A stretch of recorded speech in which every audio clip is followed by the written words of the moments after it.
Apalachicola, for me, is probably the most historic port city in the North Florida region. Given that and the amount of historic buildings that are still here, there's a deserved and necessary protection. And as such, the bulk of the historic buildings are in the most susceptible flood zones because the town was established on the waterfront.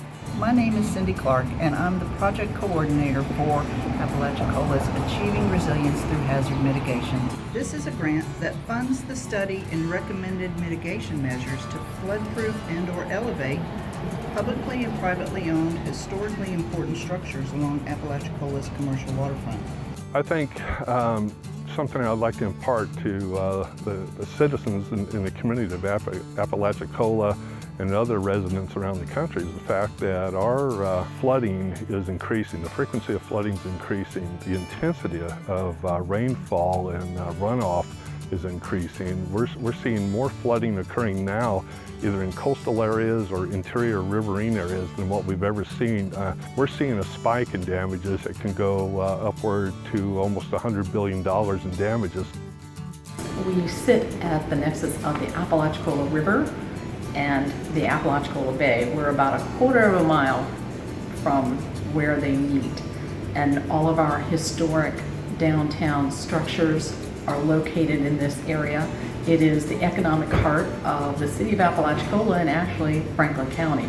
I think some of the unique challenges is that you have a very historic downtown area, and the thing that we want to make sure that we're not doing in this community or other communities like it around the country is losing that significant historic culture that we have. There's some really interesting buildings in Apalachicola and things that we don't want to try to provide flood protection to the buildings by changing how those buildings look. You know, some of those were constructed back in the late 1800s, some were constructed in the early 1900s, and we'd like to keep the characteristics of those buildings if we can and still make them flood resistant. In 2017, the city of Apalachicola completed a vulnerability analysis for the purposes of determining the extent of the city's vulnerability to storm surge and sea level rise.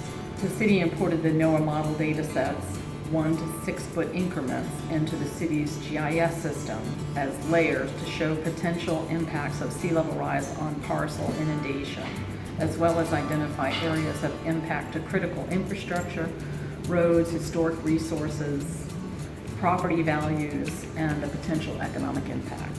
This is really a long-term, two-phase project, and we're accomplishing phase one, identifying and analyzing the structures and preparing non-structural estimates for either elevating or flood-proofing the buildings to make them less vulnerable and more protected as important historic resources in the city. First step is for us to conduct an assessment to really look at the flood characteristics like you know, the depth of flooding, duration, velocities and things, how that affects a structure. Then we look at each individual structure, look at the condition of it, what it's constructed from. Is it wood frame, is it brick, is it concrete?